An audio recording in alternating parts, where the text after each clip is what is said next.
Hello Livewires, welcome to day 3 of the 10-day wire tree making challenge. Today's project was inspired by my very first collection at the Viva Vita Art Gallery in Montreal.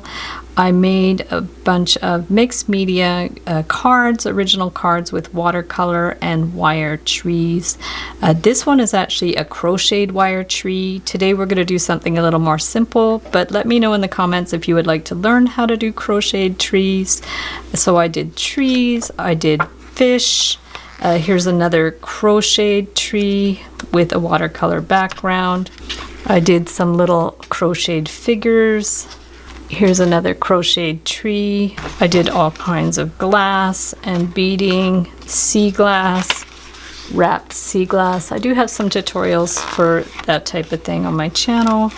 And then the crocheted cabochons, more crocheted cabochons. And this is a simpler tree with spirals that I put on a watercolor background.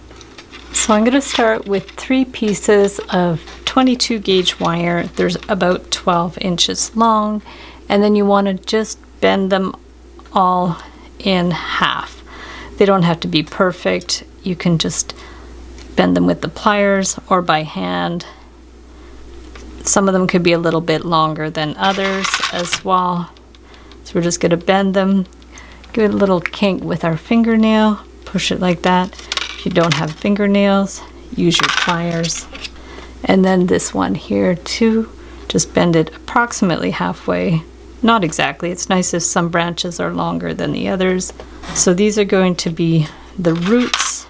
We're just going to push these together, just crisscross them together, hold them like that, and then just bend them up, up, up, as long as you want the trunks. We're just going to bend that around.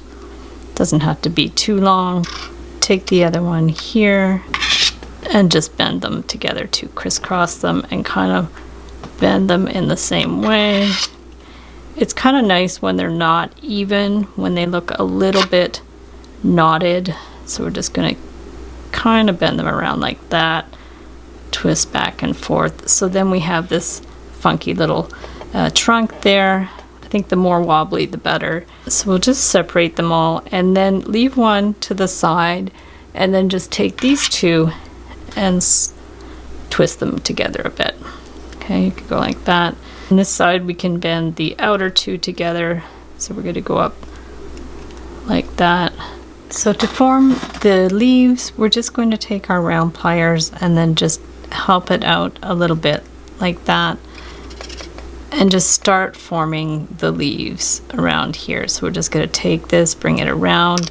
You can also just do it with your fingers if it's easier, or you could use the pliers, whatever you think is easier. So they don't have to be even, they don't have to be the same size, they don't have to be the same direction. A little variety is good too. So we have like one there, a couple on that side, one on that side, and then we can just go ahead, go through these, make our curves, and keep the ends because we're going to use those ends to poke into the card. So just go ahead, keep going with these leaves, different directions, until you've done the whole thing. So once you've done all your leaves, you're just going to cut these ends to about 3/8 to 1/2 inch. These are actually going to poke into the paper so they stay in shape. You don't have to glue this onto the card. So now we have our little ends, and then just get your flat pliers and hold that in place just at the edge, and then bend it down at a right angle. And you're going to do these all in the same way.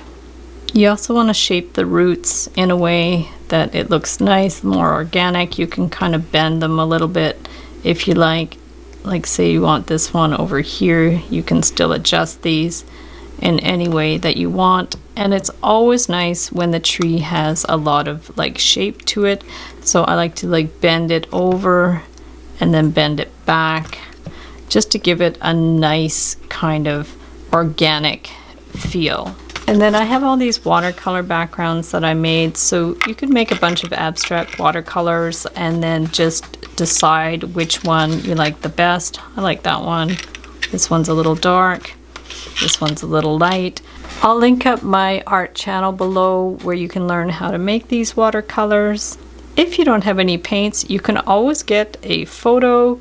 So you have a photo of a sunset or something. You can stick a tree on the photo. It's a little dark down here, but you could probably find something in your stash or get a picture out of a magazine, or you can just use abstract scrapbooking paper.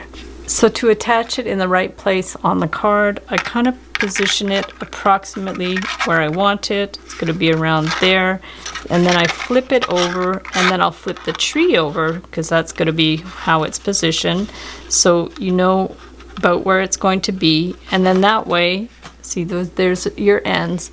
That way you know where to poke your holes. So we want to move that one a little bit. So now we're going to go in here and just carefully poke our holes where we want them to be on the paper. Don't poke your finger.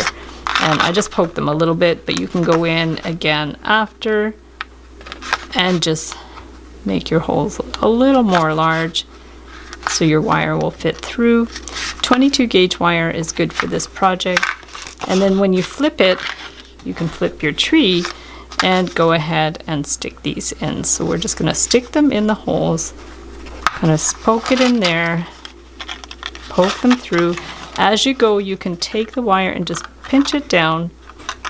That's going to hold it in place, and go ahead and do the rest of them. And you can do this with any wire design. You can make your own designs, you can make little hearts, little words, all kinds of things, and this is the best way to affix it to the paper or to a scrapbook. If you need to adjust these a little bit to get the branches positioned well, you can just bend it like a little bit like that. That helps it sit flat. Push this down just so it's more balanced. And there is your tree on the watercolor background. And what I do next is I get these blank greeting cards. This one I bought years ago. Unfortunately, the company doesn't sell the same exact one. This is the A6 size. I buy a big stack of these in bulk. I'll link up below where I got the envelopes, and that just fits in there. What I've done since I can't buy these anymore is I just buy metallic cardstock, cut it to size, and it fits the envelope. You can always add a little white piece of paper in there to write on if you can't write on the shiny side. So to attach it, I just put little dabs of hot glue in each corner. I attach it there. You can use two-sided tape. I'll sign the bottom there, and then I have a little sticker with my name that I put on the back, and it makes a beautiful handmade greeting card. Thanks so much for watching the video. Be sure to join the Facebook event page to join the 10-day wire tree making challenge. If you don't have Facebook, no problem. You can email me photos of your finished work at the end of the challenge. If you create all 10 challenges, you'll be eligible to win all kinds of great prizes from Beadalon and from my Etsy shop. Details are in the description below the video. Deadline to submit a photo of all 10 of your creations is December 14th, 2021. If the deadline has passed and you want to see what other people have created in the challenge, you can still have a look at the event page. Thank you everybody for participating and for your support of my tutorials. Be sure to subscribe to my channel and hit the notification bell to be notified when I post new videos and when I go live. And we'll see you the next time.